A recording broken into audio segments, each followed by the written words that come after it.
Very honored today to have with me a stalwart of New Japan Pro Wrestling, a guardian of the Forbidden Door, one of the very best tag team wrestlers of his generation, and the reigning NWA World Historic Welterweight Champion, Rocky Romero. Rocky, thanks so much for joining me today on Under the Ring Pro Wrestling Conversations. Thanks for having me, Phil. I'm excited to be here. Thank you. So let's start with what everyone's buzzing about. AEW New Japan present Forbidden Door in Toronto Sunday, June 25th. Why do you think AEW and its audience is such a good match for New Japan Pro Wrestling? That's a great question. Obviously, the founders of the company, the elite, Nick Jackson, Matt Jackson, and Kenny Omega and Hangman, as well, were, regulars with New Japan Pro Wrestling for many, many years before that. And when they left New Japan to start up AEW, I think that obviously there's a piece of New Japan Wrestling. And I also know that, Tony Khan himself, the owner of AEW, is a huge fan of New Japan as well. And so he's been following New Japan for many, many years. So I feel like it's two groups that definitely complement each other. Obviously, Japanese style wrestling is, more in-ring focused. And AEW is very in-ring focused, but they also have that, eccentricity that American wrestling needs for television here in the U.S. And you've worked at a lot of companies that have had crossovers, but this one kind of feels special. And last year's was just fantastic, top to bottom. How hard is it to produce a show with two different companies where everyone stays happy and the quality is high? Well, I think the quality part is kind of easy in the fact that I think both companies have such great talent that, you can put any mixture of these guys or girls together and, create something super special, like we saw last year. Outside of that, I think that the hardest part is just like two big companies like this who have a really regular schedule. It's hard to try to schedule everybody in when we need to, right? So, now that the Double or Nothing is finished, so AEW's got to build now to Forbidden Door, and on the New Japan side, we had just finished Dominion, and now we're building to Forbidden Door. So now it's just kind of like getting everybody acclimated to having these like 3 or 4 weeks that we need to build the pay-per-view. But also, like, there doesn't also need to be a crazy build like you would normally build to a big show, because Forbidden Door is kind of special in the fact that it's dream matches or matches, or we're trying to give you matches that you wouldn't normally see on either program, right? Whether it's an AEW or New Japan. That's kind of what I was going to bring up. It's the kind of thing that wrestling fans have wanted for a long time. For me as a longtime fan, when you read the wrestling magazines when you're a kid, they have the covers literally with the dream matches on Wrestling Like Superstars magazine of like what would happen if this guy, if Hogan ever wrestled Flair, actually was one when I was a kid. Do you think these all-star shows could be a thing of the future across the industry? It seems like the only thing really, really preventing it is people's own imaginations. Yeah, I mean, obviously, Forbidden Door last year was a box office hit, so and this year going into it, the arena's already sold out in Toronto, and I'm sure the pay-per-view numbers are going to be, just as good as last year, I would suspect. So, yeah, so I mean, I think that there obviously is something there for the future, and if more companies could come together and do these type of events and bring together talent to wrestle each other, like I remember those magazines as well, Phil. So I think it's really, really cool and it's special, and you don't need a lot of setup in the fact of like, it's just wrestling to get stale too. You know what I'm saying? Like there's a part of wrestling that definitely gets stale. We've seen so much; it's hard to innovate, right? We see it happen every once in a while, but like maybe this is a way to give fans what they want. Obviously, it's a great business, decision to work with another company, and without burning out your audience completely, and giving them a couple weeks to be like, get excited about this event, have it every year, and then move on to what each company needs to do, from there. Yeah, and I'm old enough to realize too that New Japan historically has done this so well in crossing over with other companies. I remember WWF when I was younger, and then WCW after that. But Mhm. even to this day, you see the the crossover with Noah that happens. It's happened the last 2 years in January, and the one that's coming up, I think, with is it with All Japan and Noah? Yeah, all together, New Japan New Japan, All Japan, and Noah together. And then Yeah, Fantastica Mania too, which is right. its own thing. So they've kind of built it into their own DNA that this is just kind of the way that they operate as a company.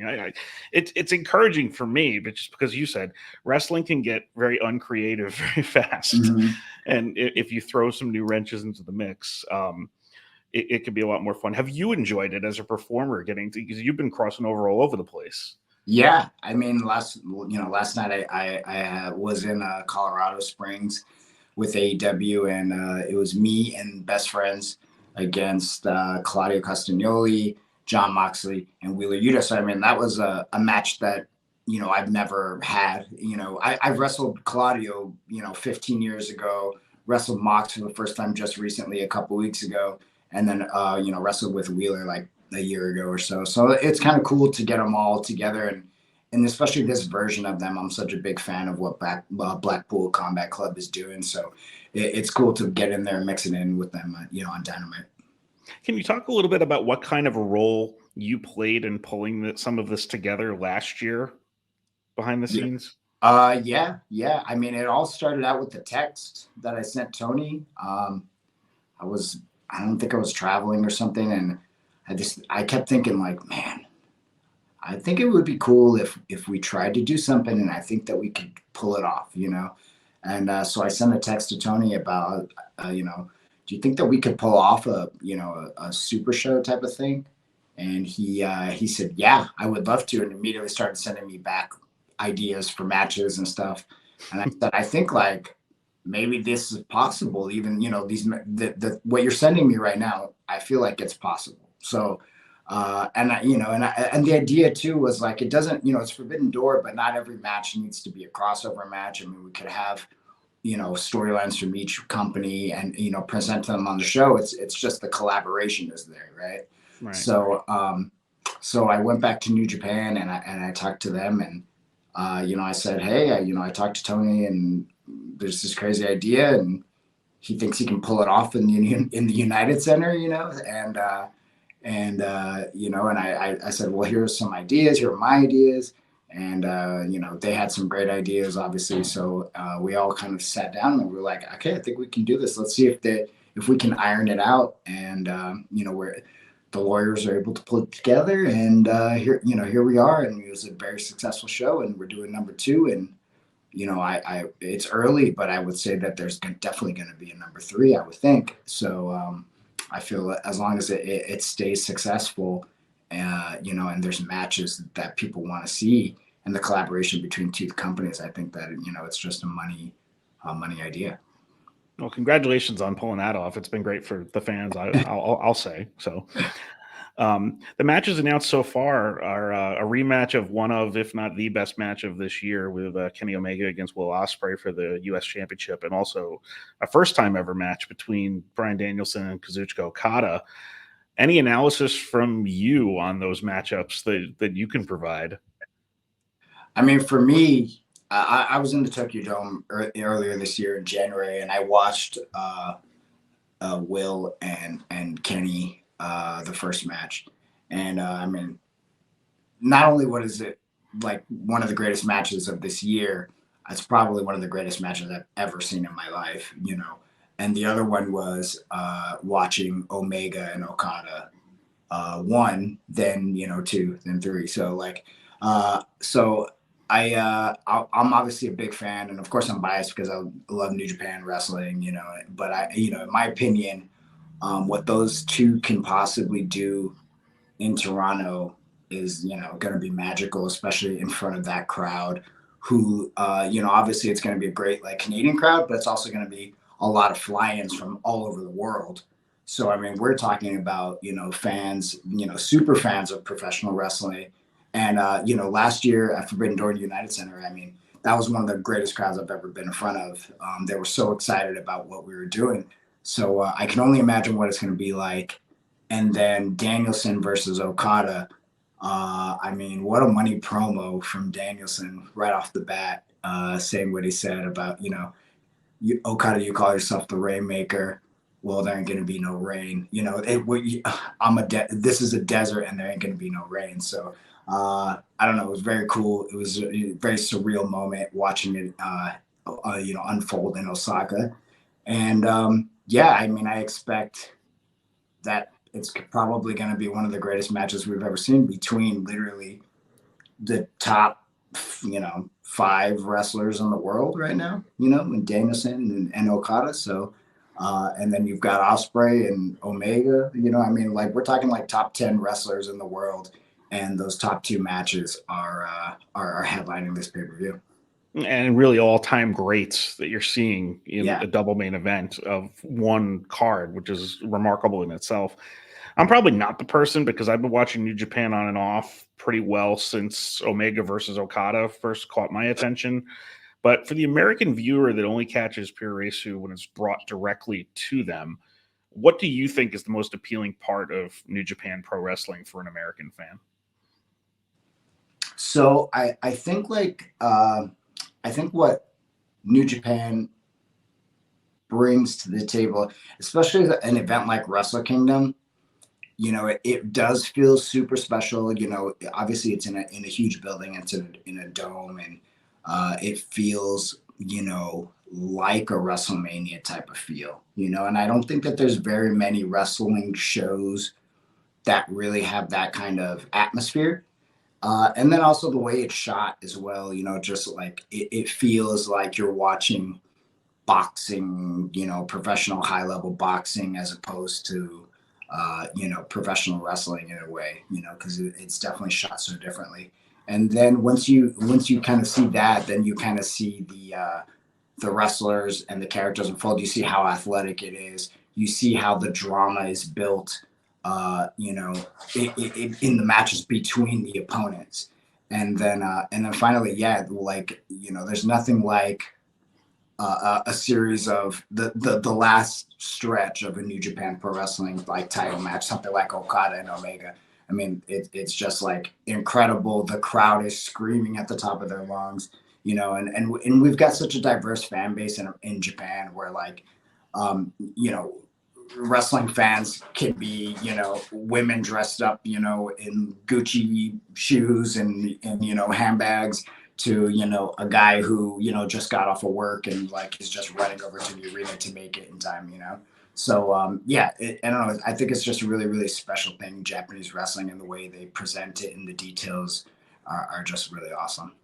And like for me, I was able to go to the G1 Supercard at the Garden, and then also the Palladium shows this past. I guess that was the end of October because my birthday is the end of October, so I'm trying to remember when it was.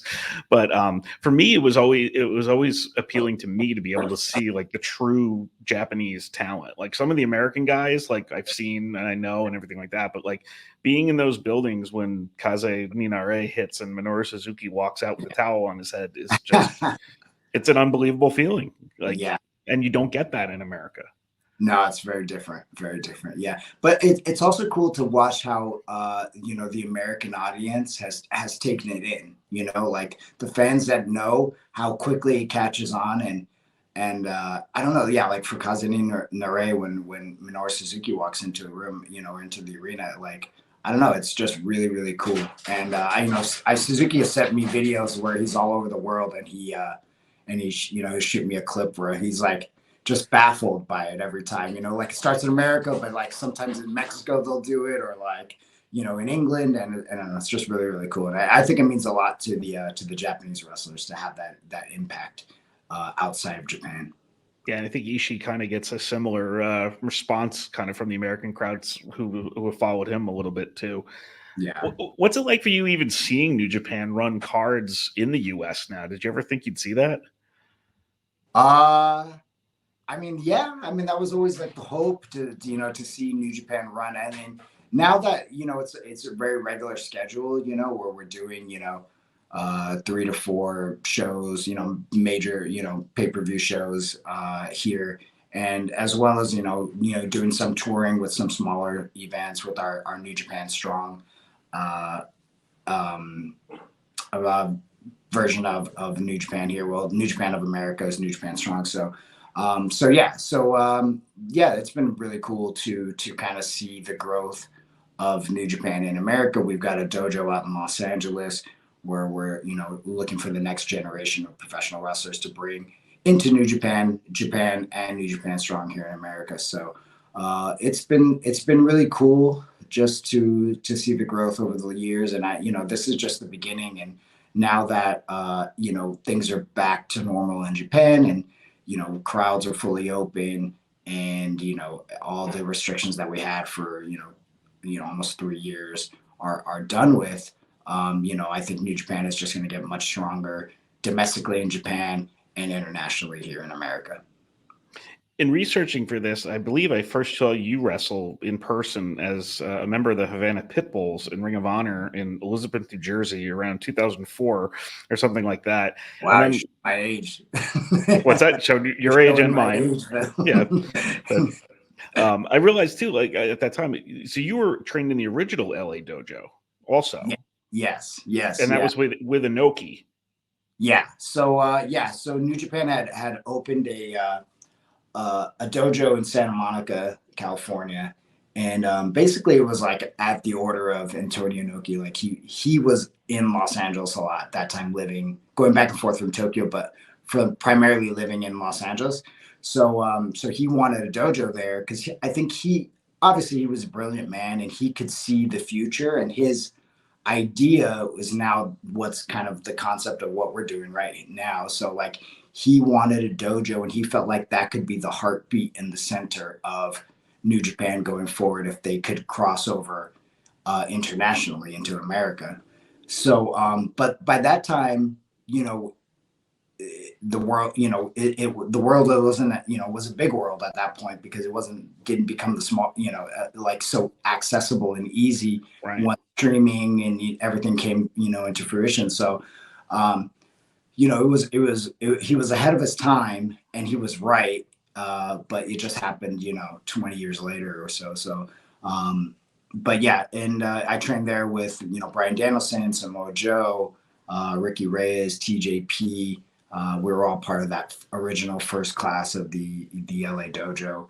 And even Brian and I go back, quite a ways, training in the dojo together.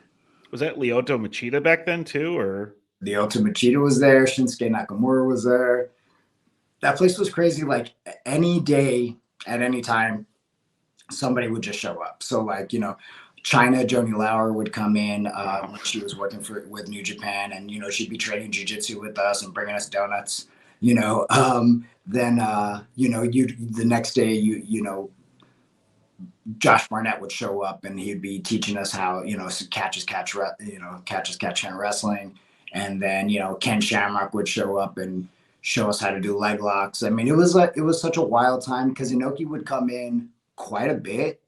And, obviously, like, everybody's gravitated to Inoki in some kind of way, right? Whether it's New Japan Business, or at that time, whether it was the MMA stuff, with Pride and Inoki Bumaye. So it was kind of like a really cool epic center for a lot of these, brilliant artists and wrestlers and fighters and, soccer players to kind of come through. I mean, it was pretty crazy. It was pretty fun. How did all that shape your career? Because it's such a large portion of your career has been in New Japan now. Yeah, I think definitely Inoki's teachings have definitely made an impact on me of what kind of professional wrestler I am and how I kind of think about professional wrestling. And also, of course, New Japan has impacted, and the things that they've done in the past, obviously, definitely. I mean, like we were talking about it earlier, and how many times have they done crossover collaborations with companies, or like the whole NWO angle, that Eric Bischoff, kind of, he admits that he kind of got the idea, or stole from the idea from New Japan versus UWFI. which is one of the most awesome rivalries in Japanese professional wrestling, and kind of like a great blueprint of how to do, one company versus another company, and kind of how to build that tension throughout the night and build, the angle up to it, and how to end it, as well. So yeah, I mean, and as well, like junior heavyweight wrestling. I mean, that was when I was just starting to break into the business and I started to really watch New Japan. I fell in love with it, and it all started with the junior heavyweights, which Eric Bischoff says turned into the cruiserweight division in WCW. So yeah, that's kind of my era of professional wrestling, kind of when it was the most influential, when I was just breaking in. So yeah, it's definitely shaped the way that I look at wrestling. But I've been trying to be an ambassador for the company, and as much as I'd like to wrestle in Japan, it's just really hard to do both right now. So I've really been taking the last 2 years to try to build our relationships outside of outside of Japan. So working with Impact, working with AEW, working with smaller organizations to get places for our younger wrestlers to wrestle, working on CMLL relationship in Mexico.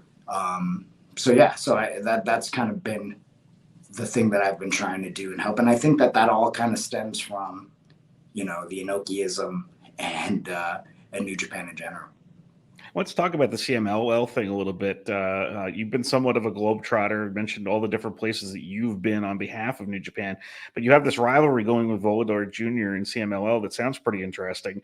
For fans who might not be familiar with the Volador Jr. feud, how would you bring them up to speed on the back and forth between you and him?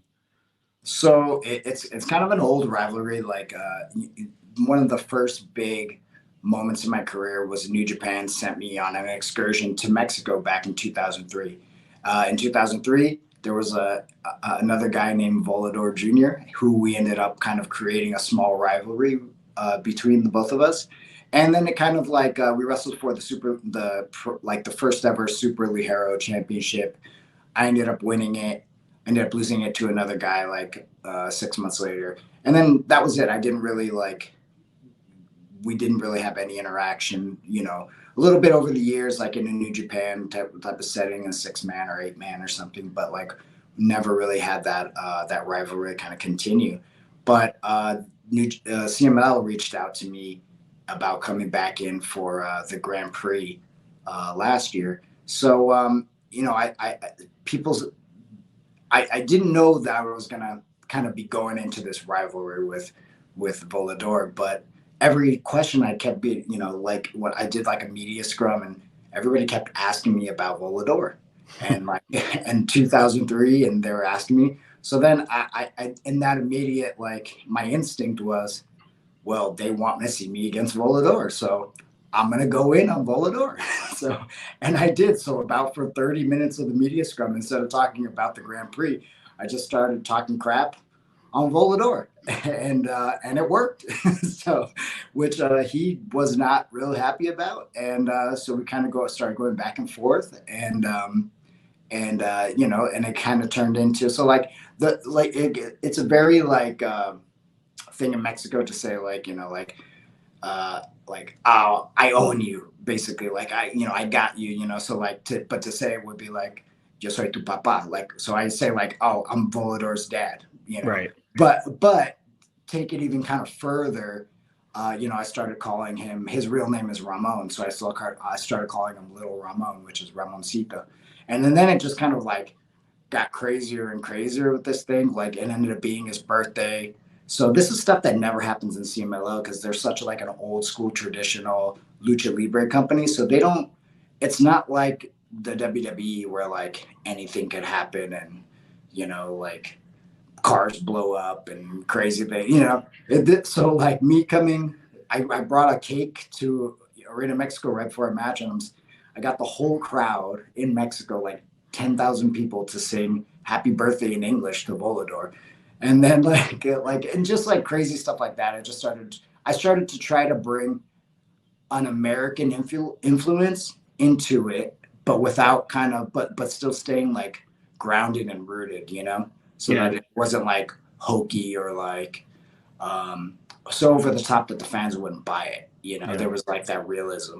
You know, so yeah, I just started doing stuff like that, and you know, there was the fans. You know, some fans were really angry that I'm doing that kind of stuff, and some fans really loved it. So yeah, it was a great opportunity. I made a diss track and a diss music video against him.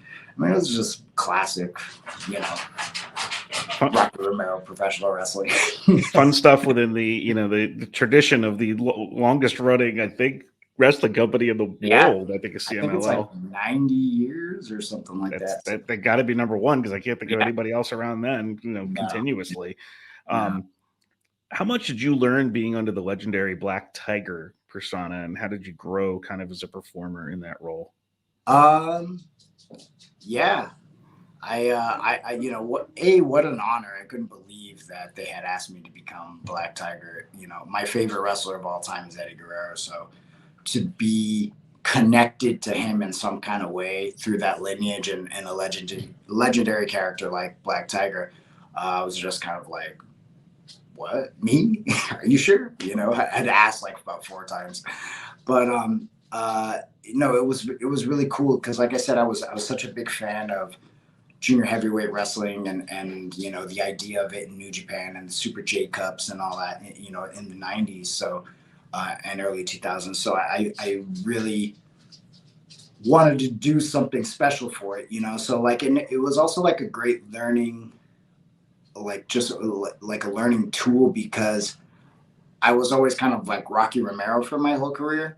So to have this new character and they kind of like built this backstory that, you know, Tiger Mask 4 was trained by the original Tiger Mask Satoru Sayama. So they said in the storyline that Black Tiger was trained by Mark Rocco, who was the original Black Tiger. Ah, So then I was like, well, I don't wrestle like that at all, right? So I really studied Mark and how he moved and all the techniques that he did and everything that he did, and really tried to get as much information on his background that I could get, just so I could try to like create the Black Tiger character in my head before I get there.